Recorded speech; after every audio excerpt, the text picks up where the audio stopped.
বিসমিল্লাহির রহমানির রহিম।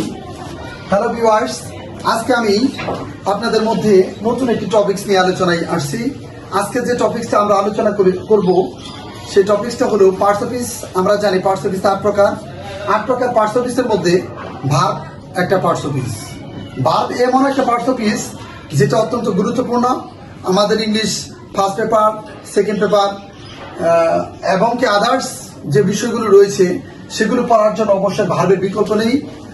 আর ভার্বের যে বিষয়টা হলো, এখানে প্রত্যেকটা সেন্টেন্সে, প্রতিটা বাক্যে আমাদের ভার্ব ছাড়া বাক্য হবে না। সুতরাং ভার্ব মোস্ট ইম্পর্টেন্ট একটি জিনিস। কাজে আমরা ভার্বের আলোচনা আজকে আমি সুন্দরভাবে বুঝিয়ে দিব। এবং ভার্বের আলোচনার মধ্যে যদি আরো কারো কোনো কিছু জানার বা প্রবল ইচ্ছা থাকে আপনাদের, তাহলে আমাকে কমেন্টসে জানাবেন, আমি আরো বিস্তারিত আলোচনা করব। ভার্ব শব্দের অর্থ ক্রিয়া। সংজ্ঞা যাহা দ্বারা কোনো কিছু করা, হওয়া, থাকা, খাওয়া ইত্যাদি বোঝায় তাকে ভার্ব বা ক্রিয়া বলে। তাহলে এক কথায় আমরা বুঝি যা দ্বারা কোনো কাজ করা বোঝায় তাকে ভার্ব বলা হয়। তাহলে ভার্বের প্রকারভেদ, দেয়ার আর 2 kinds of verb। ভার্বের প্রকারভেদ বা 2 প্রকার। এক, নাম্বার 1 ফিনিট ভার্ব, সমাপিকা ক্রিয়া। ফিনিট ভার্বের বাংলা সমাপিকা ক্রিয়া। 2 নন ফিনিট ভার্ব, অসমাপিকা ক্রিয়া। এখন ফিনিট ভার্ব কাকে বলে, নন ফিনিট ভার্ব কাকে বলে, আজকে আমরা বুঝবো সেই বিষয়টা।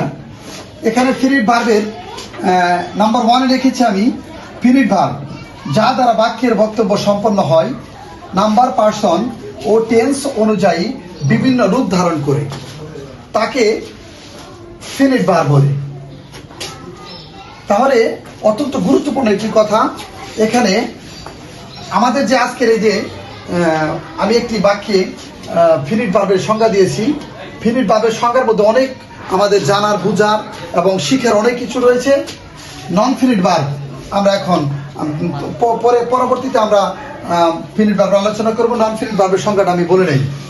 যা দ্বারা বাক্যের বক্তব্য সম্পন্ন হয় না, এখানে সম্পন্ন হয়, এখানে সম্পন্ন হয় না।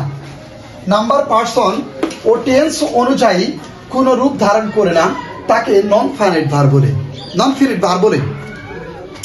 টেন্স অনুসারে কোনো পরিবর্তন, কোন রূপ ধারণ করে না, তাকে নন ফিনিট। এখন এই 2টা বাক্যের বিশ্লেষণটা আমি আজকে বুঝিয়ে দিব। আমি প্রথমে ফাইনাইট ভার্বের আলোচনা করব। যে নাম্বার এখানে রাখলাম, আমি একটা বাক্য রাখলাম, আই লার্ন ইংলিশ। আরেকটা বাক্য লিখলাম, হি লার্নস ইংলিশ। এখানে লিখলাম, দে লার্ন ইংলিশ। এখানে আবার আমি আই লিখলাম, I learn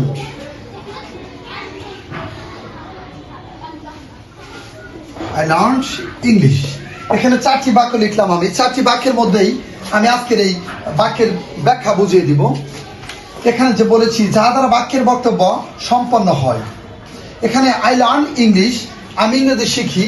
he learns English, সে ইংরেজি শিখে। দে লার্ন ইংলিশ, তারা ইংরেজি শিখে। আই লার্ন ইংলিশ, আমি ইংরেজি শিখলাম। তার মানে এখানে বাক্যের বক্তব্য শেষ হয়ে গেল। এখানে বাক্যে আর কোনো আকাঙ্ক্ষা বা ইচ্ছা নেই, বাক্যের বক্তব্য সম্পন্ন হইল। যার ফলে বাক্যে লিখেছি আমরা যা দ্বারা বাক্যের বক্তব্য সম্পন্ন হয়, বাক্যের বক্তব্য সম্পন্ন হলো। নাম্বার, পার্সন ও টেন্স অনুসারে কিভাবে রূপ ধারণ করে, নাম্বার অনুসারে কিভাবে, এটা হলো সিঙ্গুলার নাম্বার, এটা হলো প্লুরাল নাম্বার। কর্তা থার্ড পার্সন সিঙ্গুলার, এখানে ভার্বের সঙ্গে এস হয়েছে। এখানে থার্ড পার্সন প্লুরাল নাম্বার, এখানে ভার্বের সঙ্গে এস হয় নাই। তার মানে এটা বুঝলাম, নাম্বার যদি অর্থাৎ নাম্বারটা যদি সিঙ্গুলার থাকে, ভার্বের সঙ্গে এস হয়, প্লুরাল থাকলে এস হবে না। তাহলে নাম্বার অনুসারে বার পরিবর্তন হয়েছে এখানে, তাহলে বিভিন্ন রূপ ধারণ করছে। এখানে লাউনের সঙ্গে এস আছে, এখানে এস নাই। তার মানে একটা ভার্বের, এই ভার্ব থেকে এই ভার্বের সম্পূর্ণ আলাদা একটা রূপ দেখা যাচ্ছে, এখানে আমরা দেখতে পাচ্ছি। এবার পার্সন কিভাবে, আমরা নাম্বার দেখলাম। এবার পার্সন থেকে পার্সনটাকে কিভাবে পরিবর্তন করব? হ্যাঁ, আই হলো ফার্স্ট পার্সন, আই হলো ফার্স্ট পার্সন, আই এর পরে এখানে লার্ন, আর হি হলো থার্ড পার্সন, এখানে থার্ড পার্সনের পরে লার্নের সঙ্গে এস হয়েছে।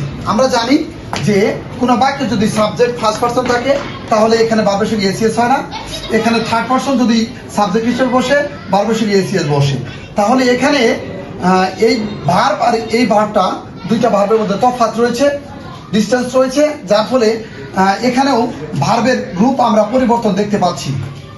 তাহলে নাম্বার ভার্বের পরিবর্তন দেখতে পাচ্ছি। তাহলে পার্সন বেদে এটা ফার্স্ট পার্সন, এখানে এস হয় নাই, এটা থার্ড পার্সন এস হয়েছে, তাহলে পার্সন বেদেও এখানে রূপ পরিবর্তন হয়েছে। এবার টেন্স অনুসারে কিভাবে রূপ পরিবর্তন হবে?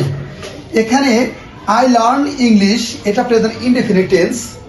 হি লার্নস ইংলিশ, এটা present indefinite tense. They learn English, এটা প্রেজেন্ট ইনডেফিনিট টেন্স। কিন্তু এখানে দেখি আমরা আই লার্নড ইংলিশ, আমি ইংরেজি শিখলাম, এটা পাস্ট, এখানে লার্ন হলো প্রেজেন্ট ফর্ম, এটা এখানে লার্নের পাস্ট ফর্ম হচ্ছে লার্ন। তাহলে আমরা জানি সাবজেক্টের পর যদি প্রেজেন্ট ফর্ম হয় প্রেজেন্ট ইনডেফিনিট টেন্স, সাবজেক্টের পর যদি ভার্বের পাস্ট ফর্ম বসে তাহলে পাস্ট ইনডেফিনিট টেন্স। তাহলে এখানে টেন্সেরও পরিবর্তন হয়েছে, সুতরাং যা দ্বারা বাক্যের বক্তব্য সম্পন্ন হয়, নাম্বার অনুসারে পরিবর্তন হয়েছে, পার্সন পরিবর্তন হয়েছে, টেন্স অনুসারে পরিবর্তন হয়েছে, বিভিন্ন রূপ ধারণ করেছে। তাহলে তাকেই ফাইনাইট ভার্ব বলে। আজকের এই ফাইনাইট ভার্বের আলোচনা আমাদের এখানে এই পর্যন্তই। এরপর আমরা নন ফাইনাইট ভার্বের আলোচনা করব। নন ফাইনাইট ভার্বে আমরা এই তিনটা বাক্য লিখব।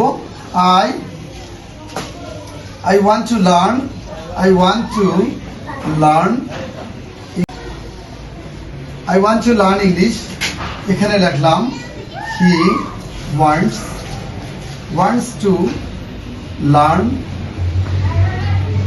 English, তারপরে লিখলাম they want to learn English, তারপরে লিখলাম I wanted to learn English। এখানে আমি সেম চারটি বাক্য লিখলাম। এখানে বলেছে যা দ্বারা বাক্যের বক্তব্য সম্পন্ন হয় না। কিভাবে সম্পন্ন হইল না? I want to learn English, আমি ইংরেজি শিখতে চাই। I want to learn English, আমি ইংরেজি শিখতে চাই। এখানে বাক্যে কর্তার একটু অসমাপ্ত কাজ রয়ে গেছে, আমি ইংরেজি শিখতে চাই, শিখে নাই, তার মানে এখানে অসমাপ্ত কথা রয়ে গেছে, মনের একটা অতৃপ্ত বাসনা রয়ে গেছে, যার ফলে এখানে বাক্যের বক্তব্য সম্পন্ন হয় নাই। নাম্বার, পার্সন ও টেন্স অনুযায়ী কোন রূপ ধারণ করে না। কিভাবে? এখানে আমি নাম্বার আগে আসি। এখানে হি হলো সিঙ্গুলার নাম্বার, দে হলো প্লুরাল নাম্বার। এটা সিঙ্গুলার, এটা plural. Singular number he wants, এখানে দে ওয়ান্ট। এখানে আসলে আমাদের বুঝতে হবে নন ফাইনাইট ভার্ব হলো টু লার্ন।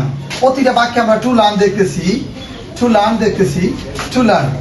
এখানে সিঙ্গুলার নাম্বার হি, এখানে দে প্লুরাল নাম্বার। তাহলে এখানে টু লার্ন, এখানে টু লার্ন। পার্সন, এখানে কিন্তু নাম্বার দুইটা আলাদা, কিন্তু টু লার্ন এখানে বসছে। সুতরাং পার্সন যেটাই হোক না কেন, নাম্বার যেটাই বসুক না কেন, টু লার্ন কিন্তু দুই জায়গায় একইভাবে বসছে। সুতরাং নাম্বার অনুসারে কখনো এই টু লার্ন পরিবর্তন হয় নাই, তাহলে কোনো রূপ ধারণ করে নাই, এখানে কোনো রূপ ধারণ করে নাই। এবার পার্সন আসি। পার্সন হলো আই ফার্স্ট পার্সন, এটা ফার্স্ট পার্সন। আই হলো ফার্স্ট পার্সন, হি হলো third person. Person I wants to learn English, he wants to learn English. এখানে ফার্স্ট পার্সন আছে, তাও টু লার্ন হয়েছে, তবুও টু লার্ন হয়েছে। হি থার্ড পার্সন, এখানে তবুও টু লার্ন হয়েছে। তাহলে এখানে পার্সন সম্পূর্ণ আলাদা, এখানে টু লার্ন, এখানে টু লার্ন। তাহলে আমরা বুঝতে পারলাম পার্সন যাই কিছু হোক না কেন, ভার্বের পরিবর্তন টু লার্নের কখনো পরিবর্তন হয় নাই। আর এই টু লার্নটাই হলো নন ফিনিট ভার্ব। তাহলে এখানে বলছে কোন রূপ, পার্সন অনুযায়ী কোন রূপ ধারণ করে না, এখানেও কোন রূপ ধারণ করে নাই। তাহলে আমরা পার্সন চলে গেল, এবার টেন্স।